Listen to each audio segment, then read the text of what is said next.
Olá, pessoal! Espero que esteja tudo bem com vocês, que vocês estejam conseguindo ficar em casa, se cuidando, protegendo a família de vocês e ao mesmo tempo conseguindo fazer as atividades, estudando, descansando um pouquinho. E hoje nós vamos fazer a correção da segunda atividade desse período, que foram as atividades do livro, na página 209 e 210.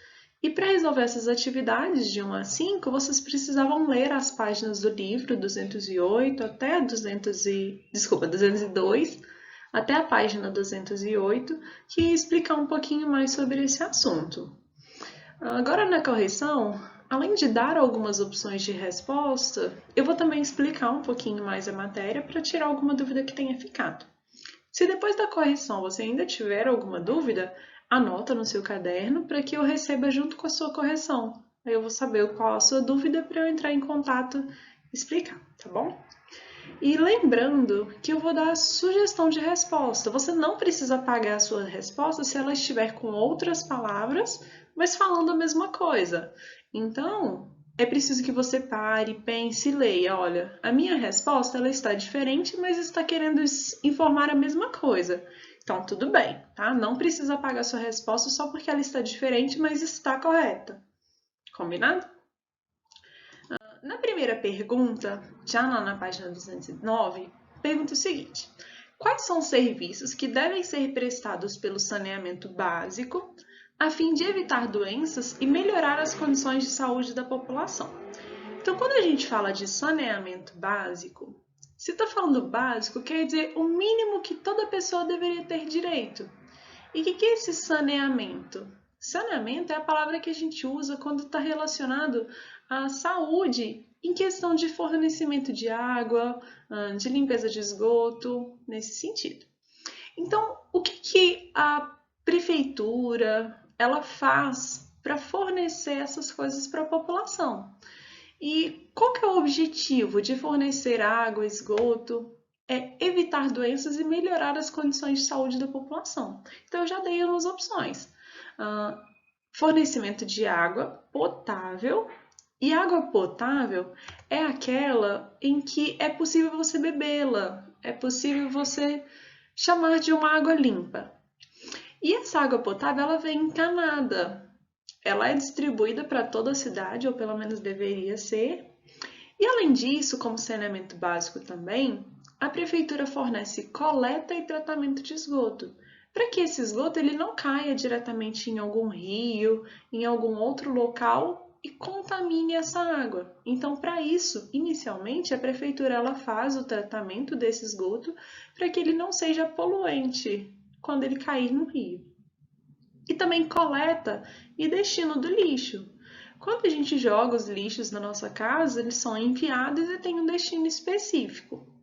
Então, basicamente, são essas informações que a prefeitura presta para a gente de saneamento básico. Então, lembrando que tem uma opção de resposta para ajudá-los a corrigir. Se a sua resposta estiver parecida, não precisa apagar. A não ser que você precise complementar alguma resposta, alguma outra informação que fique faltando, ok? Na pergunta número 2, pedia para observar a imagem abaixo. Então, quando a gente vê essa imagem, toda a imagem que aparece no livro, ela vai aparecer, geralmente aqui embaixo, do lado direito ou em algum lugar próximo, uma legenda, que é a explicação sobre o que a gente pode ver nessa imagem. Então, está dizendo que o lixo está flutuando no Rio Negro, no Amazonas. E como a gente pode observar, tem uma quantidade muito grande de lixo dentro desse rio, que obviamente não deveria estar aí. E a pergunta continua dizendo o seguinte: como o material que aparece flutuando nas águas desse rio é separado ao chegar a uma estação de tratamento de esgoto? Então, quando esse lixo ele chega numa estação de tratamento, ele é filtrado, ou seja, ele é retido, ele é retirado por meio de umas grades metálicas que quando vai passando esse lixo, né, como é um material grande, ele fica barrado, ele fica retido, ele fica preso nessas grades. E depois desse lixo ter ficado retido nas grades, quais destinos ele pode ter após a separação? Então, como a gente está vendo aqui, tem uma diversidade muito grande de materiais, inclusive tem materiais recicláveis, restos de alimentos, madeiras, uma quantidade muito grande e diversificada de lixo. Então, para onde a gente pode mandar esse lixo depois que ele é separado? Se temos materiais recicláveis, eles vão ser enviados para reciclagem e o restante do lixo ele vai ser enviado para o aterro sanitário, que é o destino onde a gente deve enviar o restante do lixo. E como opção de resposta, eu coloquei aqui um resuminho disso que eu conversei com vocês. E lembrando, só apague se sua resposta estiver realmente errada e diferente. Se ela com outras palavras ela disser a mesma coisa, tudo bem, pode deixar assim mesmo. Se precisa dar um pause no vídeo, anote as suas respostas ou corrija as suas e dê continuidade. Já no número 3, pedia para observar as fotografias que mostram dois tipos de moradia. Então, a gente vê a primeira, que a legenda é residência na zona rural de Guaxupé, Minas Gerais. E a letra B, eu tenho uma outra foto que mostra zona urbana em Guaxupé, Minas Gerais. E a primeira pergunta, a letra A, diz o seguinte: em qual das moradias é mais provável que o esgoto seja coletado e encaminhado para uma ET, que é uma estação de tratamento de esgoto? Você observa essas duas, uma zona rural e uma zona urbana. Qual desses locais teria mais facilidade de ter um local de tratamento, primeiro, de recebimento, de recolhimento desse esgoto e depois de envio para uma estação de tratamento? Isso é muito mais fácil de ser visualizado na imagem B, porque numa zona rural é muito difícil você ter uma estação de tratamento porque não atinge. A prefeitura ela não consegue chegar até esses locais normalmente para fazer uma estação de tratamento. Então, qual é mais provável que o esgoto seja coletado e encaminhado para uma estação de tratamento? É a letra B, e explicando justamente isso. Como opção de resposta, eu coloquei na fotografia B porque ela está localizada numa zona urbana. E você pode até complementar que dentro das cidades, o acesso ao esgoto, à estação de tratamento é muito mais facilitado. E na letra B, pergunta como é provável que seja tratado o esgoto de uma residência rural? Então, se a gente já falou que numa residência rural é muito improvável que haja uma coleta e tratamento de esgoto, esse esgoto ele não pode simplesmente sair da casa e ser jogado no meio do mato de qualquer forma. Então, lendo aí nas opções do capítulo, ele contava sobre uma opção que a gente chama de fossa séptica. Essa fossa é como se fosse um buraco que eles fazem, todo controlado, ele é coberto por cimento ou pelo menos organizado, é feita uma casinha e é uma forma de destinar esse esgoto para que ele não caia diretamente nos rios e possa contaminar todo o restante das plantações, que vão ser muito prejudiciais e causar doenças nesse caso. Então, a fossa séptica é uma opção para um destino para o esgoto quando não há uma estação de tratamento. Na letra C, em qual das regiões é mais provável que exista um sistema de fornecimento de água tratada encanada? É o mesmo pensamento. Para que a gente tenha uma estação de tratamento de água, de fornecimento, dentro de uma zona urbana é muito mais fácil. Na zona rural é muito complicado. Uma opção de resposta também é exatamente falar que é a fotografia B, explicar que está localizado numa zona urbana e que é muito mais fácil o processo da prefeitura para fornecer esse tipo de serviço. E na letra D, como é obtida provavelmente a água utilizada pelos moradores da zona rural? Se eles não recebem a água por meio de um encanamento, por meio de uma estação de tratamento de água, eles geralmente retiram essa água por meio de poços. Esses poços artesianos, ou poços, você vai ouvir as duas pronúncias, esses poços artesianos, eles furam buracos muito profundos no solo, para que esse poço possa atingir até o que a gente chama de lençóis freáticos, que são as águas subterrâneas. E aí sim ele retira essa água para poder ser utilizada. Na letra E, cite 2 cuidados que se deve ter antes de consumir a água obtida de um poço. Então, quando a gente retira essa água do poço, no caso da zona rural, ela não pode simplesmente ser retirada e já estar pronta para o consumir, porque ela não passou por uma estação de tratamento. Então, alguns cuidados possíveis são filtrar e ferver essa água, porque quando a gente filtra, a gente já retira partículas que possam estar lá para contaminar, e quando você ferve, você está matando a maioria dos micro-organismos que poderiam causar doenças. Então, é uma das possibilidades, não é exatamente uma estação de tratamento, né? Não faz tudo que uma estação de tratamento faz, mas já melhora a qualidade dessa água para que ela possa ser consumida caso ela venha simplesmente de um poço. E na número 4, o esquema a seguir representa simplificadamente as etapas do tratamento de água, indicado pelos números numa estação de tratamento de água. Então, essa é a foto da pergunta, mas eu vou passar primeiro para a foto que estava lá no livro, na página 206, em que ele vai explicar. Primeiro vai ter todas as informações aqui, e embaixo desse desenho vai ter descrito, explicando cada um dos pontos, ponto 1, ponto 2, o que acontece lá. Então, brevemente, eu vou revisar isso. Quando a água é captada, ou seja, ela é retirada de um manancial, essa palavra manancial é um resumo de rio, lagoa, ou seja, é uma fonte de água. Então, quando a água é retirada desse rio, inicialmente ela é conduzida, né, sempre por meio dos encanamentos, e a primeira parte é o filtro grosseiro. Lembra que eu comentei na primeira pergunta na segunda pergunta? Sobre as grades metálicas, que elas vão barrar caso passe algum lixo ali. Em seguida, essa água é bombeada e passa pelo primeiro processo, que é esse número 2, que a gente chama de pré-floculação. Nesse caso, essa água ela vai receber duas substâncias, que a gente vai falar daqui a pouco em uma das questões. E essas duas substâncias elas vão se juntar e vão formar flocos, como se fossem bolinhas. E essa etapa a gente chama de pré-floculação. Essa água, juntamente com esses flocos, vão passar para a terceira etapa, que é a da floculação. Nesse caso, esses floquinhos que tinham sido formados na etapa anterior, eles vão grudar na sujeira e em outros tipos de poluição que estejam em contato com essa água e vão ficar juntinhos. Quando eles passam para a próxima etapa, que é a de decantação, esse nome decantação é dizer que eles vão ficar em repouso.